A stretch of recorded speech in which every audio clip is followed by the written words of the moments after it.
रात्रि में कोई आता है, आज मैं शाम को देखता हूँ तो बिल्वपत्र का दर्शन होता है, लेकिन सुबह सुबह जैसे ही हम निकलते हैं शंकर जी के यहाँ अर्चन करने के लिए तो बिल्वपत्र कौन ले जाता है।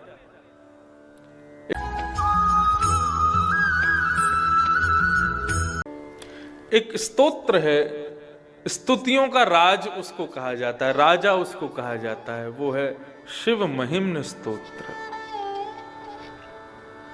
ऐसा कहते हैं कि यदि कोई व्यक्ति पदभ्रष्ट हो गया हो, यदि कोई व्यक्ति अपनी किसी दैवी शक्ति से भ्रष्ट हो गया हो, यदि वो अपनी पद में पुनः स्थित होना चाहता है, पुनः दैवी स्थिति में स्थित होना चाहता है, तो शिव महिम्न स्तोत्र का गान करे।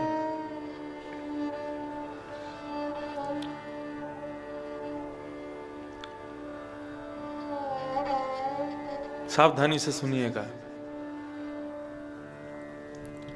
एक बार एक शंकर जी का भक्त था,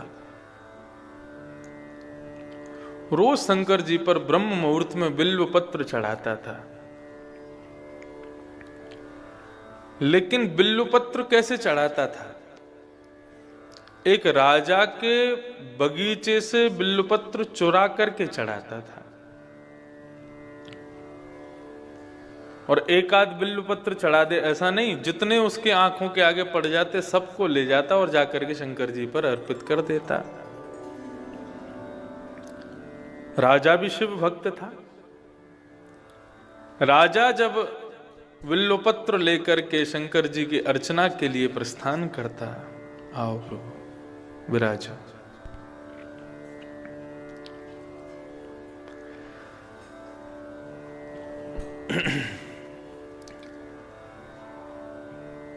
राजा जब शंकर जी की अर्चना के लिए बिल्व पत्र लेने के लिए जाता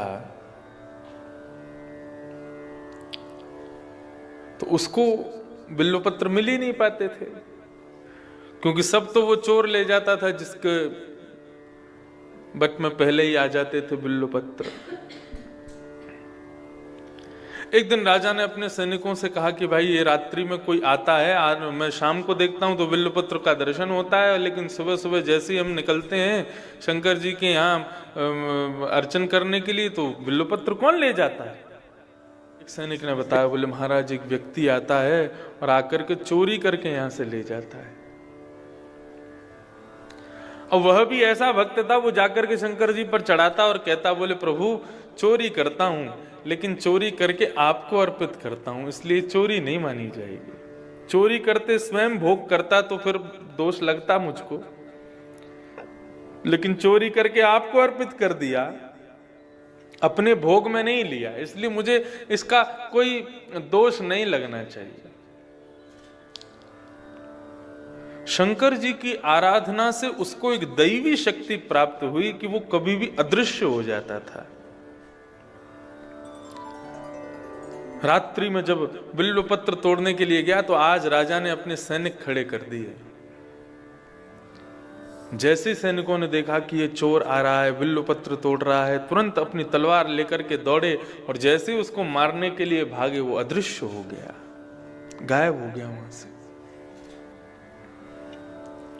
अब तो महाराज वो रोज खेलता, सैनिक पूरे मंडली के साथ, पूरी महाराज अपनी मंडली के साथ वहां खड़े हो जाते उसको पकड़ने, लेकिन वो अदृश्य हो जाता रोज। राजा ने अपना ये भाव अपने गुरुजी से कहा, बोले रोज एक व्यक्ति आता है बिल्व पत्र चोरी कर लेता है, उसको पकड़ने को जाओ तो अदृश्य हो जाता है, क्या करूं मैं, मेरी आराधना अधूरी रह जाती है। तो गुरुदेव प्रवचन कर रहे थे और प्रवचन में उन्होंने कहा कि देखो, भगवान के निर्माल्य पर यदि किसी व्यक्ति का गलती से पैर पड़ जाए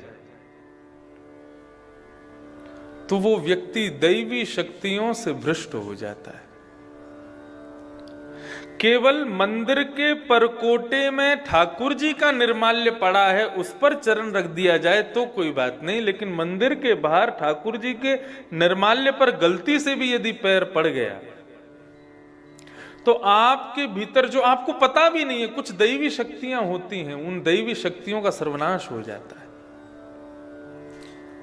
और ये अद्भुत दैवी शक्ति लगभग सब में होती है, जिसको आप एक प्रकार से इंट्यूशन भी कह सकते हैं। मुझे पहले से आभास हो जाता है ऐसा कुछ होने, वो आभास भी एक दैवी शक्ति है। मां को अपने पुत्र के विपत्ति का आभास हो जाता है।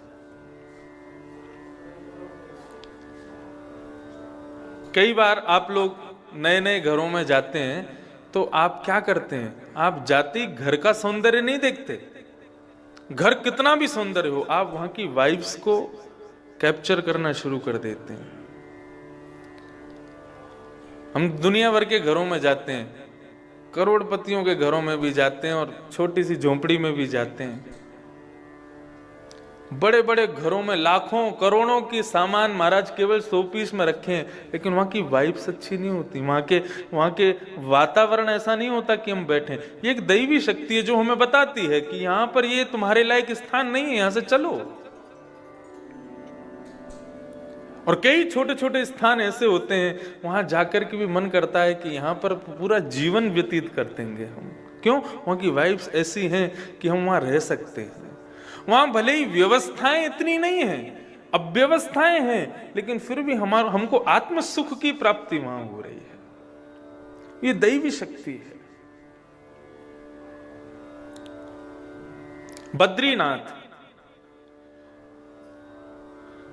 बद्रीनाथ व्यवस्थाओं से युक्त नहीं है, लेकिन सकारात्मक ऊर्जा से भरपूर है बद्रीनाथ। वहां पर आपको व्यवस्थाओं में कटौती मिलेगी, आपको गीजर टाइम पे नहीं मिलेगा, गर्म पानी टाइम पे नहीं मिलेगा, भोजन प्रसाद आदि ये सब कुछ ऐसा नहीं मिलेगा जैसा यहाँ प्राप्त हो रहा है। वहां किसी ना किसी प्रकार का थोड़ा बहुत लेश तो रहेगा, लेकिन वहां से निकलने में आपको तकलीफ होगी। क्यों? क्योंकि वहां की सकारात्मक ऊर्जाएं आपकी आत्मा का भोजन है, वो आपकी आत्मा का पोषण कर रही है।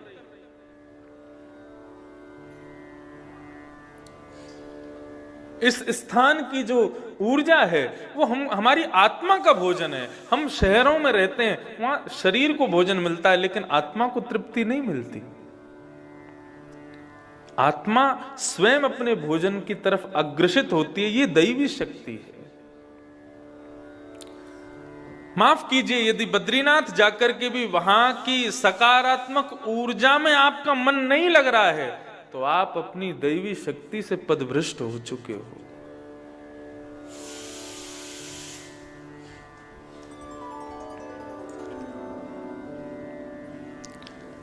राजा को कहा कि अगर निर्माल्य मतलब ठाकुर जी पर चढ़ा हुआ पुष्प, ठाकुर जी पर चढ़ा हुआ बिल्वपत्र, तुलसी, जो ठाकुर जी को अर्पित हो चुका है, अर्पण होने के बाद में वो आपको प्रसाद रूप में मिला, वो निर्माल्य यदि उस पर आपने चरण रख दिया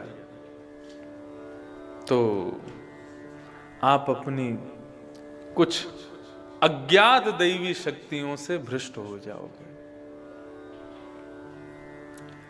राजा ने यही किया, शंकर जी पर चढ़े हुए बेल पत्रों को लेकर के गया और जाकर के अपने पूरे बगीचे में फैला दिया, नीचे जमीन में बिछा दिया। बोले रात्रि में चोर आएगा, बहुत गायब होता है ना, जैसे ही पैर रखेगा उसकी शक्ति क्षीण हो जाएगी।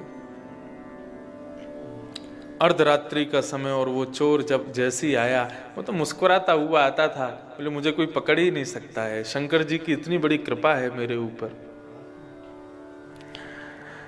रात्रि में मुस्कुराता हुआ प्रवेश करता है, लेकिन आज समस्त सैनिक कह रहे हैं, बोले आज इसको प्रेम से चोरी करने दो, क्योंकि आज तो ये गायब हो नहीं पाएगा।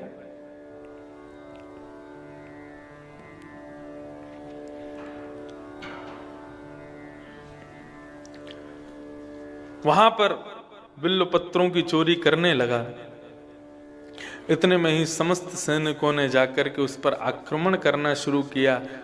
सबको कहता आओ आओ आओ, पकड़ो पकड़ो पकड़ो। जैसे ही पकड़ने के लिए जा, अब वो जैसे ही उसने सोचा कि मैं अंतर ध्यान हो जाऊं, लेकिन आज वो अंतर ध्यान नहीं हो पाया, सैनिकों ने पकड़ लिया। बोले बहुत अंतर ध्यान होता है, बहुत गायब होता है, आज होके दिखा। अब तो वो घबराने लगा, शंकर जी का स्मरण करने लगा, बोले हे प्रभु, मैंने कभी भी बिल्वपत्र चोरी करके किसी ऐसी वस्तु की चोरी नहीं की जिससे मेरा घर का भरण पोषण होता हो। मैंने तो आपको प्रसन्न करने के लिए बिल्वपत्र चोरी किए थे। प्रभु मेरी रक्षा करो। राजा अपने राजमहल से तलवार लेकर के आ रहा है, आज इसका सर धड़ से अलग मैं करूंगा। भयभीत हो रहा है, खूब कोशिश करता है बार बार कि मैं अंतर ध्यान हो जाऊं, लेकिन आज अंतर ध्यान नहीं हो पा रहा था। जैसे ही राजा ने जाकर के महाराज अपनी तलवार को उठा करके उसका सर धड़ से अलग करने का, केवल प्रहार मात्र करने का प्रयास करने लगा, इतने में ही ना जाने उस चोर को क्या हुआ, उसने शिव महिम्न स्तोत्र का गान करना शुरू कर दिया। जैसे ही शिव महिम्न स्तोत्र का गान किया, शिव महिम्न स्तोत्र का प्रथम श्लोक गाते ही उसकी जो दैवी शक्ति जो जिससे वो भ्रष्ट हो चुका था, उसे पुनः प्राप्त हो गई और वो वहां से अंतर ध्यान हो गया।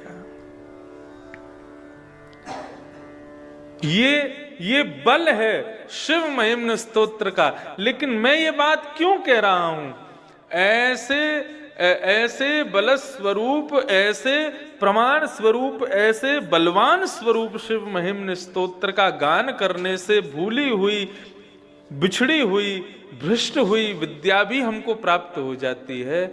ऐसे भगवान शिव भी किशोरी जी का स्मरण करते हैं, श्री राधा रानी का स्मरण करते हैं। तो विचार करो, जिन शिवजी के स्तुति का गान करने मात्र से इतने बड़े बल की प्राप्ति होती है, वो शिव भी नित्य कैलाश पर विराजमान होकर के नेत्र बंद करके स्मरण करते हैं। राधा कृपा कटाक्ष से पूर्व ये कथा बताई गई है। पार्वती जी जाकर के कहती हैं शंकर जी से कि आप संहार के देव हैं, लेकिन मैं देखती हूं नारायण का दर्शन आपको रोज हो जाता है, ब्रह्मा जी का दर्शन आपको रोज हो जाता है, लेकिन फिर भी नेत्र बंद करके आप किसका स्मरण करते हो? तब पार्वती जी को भगवान शिव अपने हृदय की बात बताते हैं और कहते हैं कि देवी, मैं जिनका स्मरण करता हूं उनका स्मरण नारायण भी करते हैं, ब्रह्मा भी करते हैं, कृष्ण भी करते हैं, संपूर्ण विश्व उनका, संपूर्ण देव उनका स्मरण करते हैं। ऐसी ब्रज की आह्लादनी शक्ति श्री राधा रानी है।